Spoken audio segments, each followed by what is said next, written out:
Good afternoon, everybody. It's a beautiful sunny day here in Oregon. April 18th, I think, is the date today. And about to head off to the feed store to get a solar fence charger for that.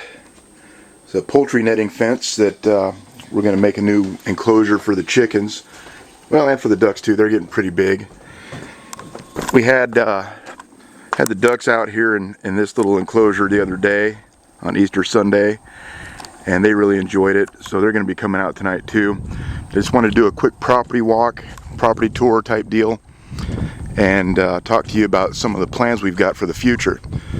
So this poultry netting, I think we're going to put it up right over here around that tree. I'm not sure what that thing is. We call it the douche bush. It's got a lot of spines. It's a pain to mow around, but eventually those sheds have got to go away, and that whole mess has got to get cleaned up, and that's just going to get turned into a regular forest. So we've got some fragmented little forest over here. Everything on this side of it is going to be basically for food production. Everything on the other side of that line of evergreens, those are Douglas firs, is going to be more of a native forest. You can probably see right back there in the background little chicken wire cage that I made. That is a giant sequoia in there, and I got to do that to protect them from the deer, because the deer will eat them. But we got a small little orchard here and another small orchard over here. On this side are full-size trees, almonds, cherries, nectarines, and I think that's all I've got on this side. Over here I've got some plums, Asian pears, and apples. And we'll be doing some more trees in here later on. I don't know if we'll do them this year or not. It's starting to get kind of late in the year for planting. You can see right here is where I cleared blackberries last year. I used my little weed eater. My brother brought over his hedge trimmer, and I cleared out some wild rose the other day, and it worked really good. So I'll be doing a review on that pretty soon. Well, Coffee the cat wants you to say hi to her. Here's Coffee the cat.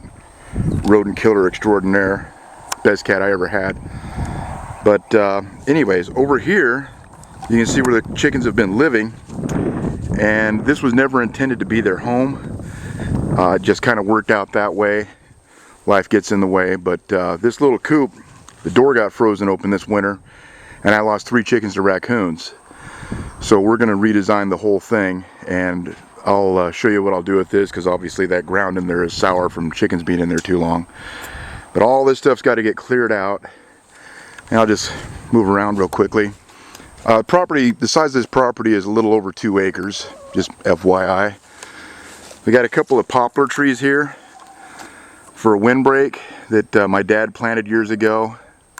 I need to plant some more because they're just not enough. This house sits basically on top of a hill, and it gets very windy. We're only about 35 miles from the Pacific Ocean as the crow flies, so as you can imagine, the wind just howls here in the wintertime. Even in the summer it blows pretty hard. So coming around this backyard area, you can see that old hot tub there. That's going to become an aquaponics system. This shed here is getting torn down and redone. This shed is eventually going to go away too, because I just don't like them. They're ugly. But the hot tub is going to become an aquaponics system, and it's not going to be sitting here anymore. It's going to get moved. This area right here is going to be, well, actually, right next to this little dwarf apple, we're going to plant a food forest. So it'll be like a forest garden on a dwarf / semi-dwarf tree scale. And so there'll be about, I think, 8 trees total in there. Some shrubbery, some blueberries, some strawberries, some ground cover. Sweet potatoes and whatnot for a root crop, and we'll just see how we can develop that and do a demonstrator of what you can do on a small scale. So if you live in an urban environment, show you what you can do just in your backyard. So moving along here, you see that deck there is in need of repair. I actually helped my dad build that deck well over 10 years ago, but unfortunately it wasn't built with cedar or redwood, so it's starting to rot, and it wasn't properly foundationed. I don't think that's really the right word, and so it's going to have to be done on a proper concrete foundation. And so we'll just get that done and redo it, and maybe build an addition off of that door so that I can have a proper laundry room. So looking down here in front of this little bucket, that's a Leland cypress, and those trees grow really fast. They're very drought tolerant, and they make excellent wind breaks, so I'm going to plant a bunch of those along this line to help break the wind up. And this is the front yard. Along that gravel road, which gets really dusty in the summertime, I'm going to plant a line of those Leland cypress trees again, just to cut down the wind, the dust, and give a little privacy. And I think this front yard is going to get done up in a Japanese garden style. It's really big, way too much mowing in here, so I figure with some good, thoughtful landscaping, I can get that hooked up and make it look nice. This will be the only part of the whole property that I actually try to keep looking not like a farm. Out there across the driveway is just a large chunk of lawn that I have to mow, and since this house sits on land that is leased, I can't do anything with it other than mow it. I can't plant trees or anything else. The farmer that actually owns this property and that entire wheat field beyond has made it really clear that he doesn't want me planting any more trees out here. So otherwise I'd just turn it into a forest. So I'm going to buy a riding mower here pretty soon so that I can not spend all day long on a weekend mowing this huge yard. Which gets me back to my livestock systems. The whole point of these animals originally was so that I didn't have to mow the lawn. Because it literally, with a hand mower, takes about 7 hours, 6 or 7 hours to mow this whole thing. I don't want to be spending that kind of time and energy and money mowing a lawn. I got other things to do. So if I can produce healthy food and give some animals a happy life, then I will. And I think we'll close for now there and come back once we get the solar charger.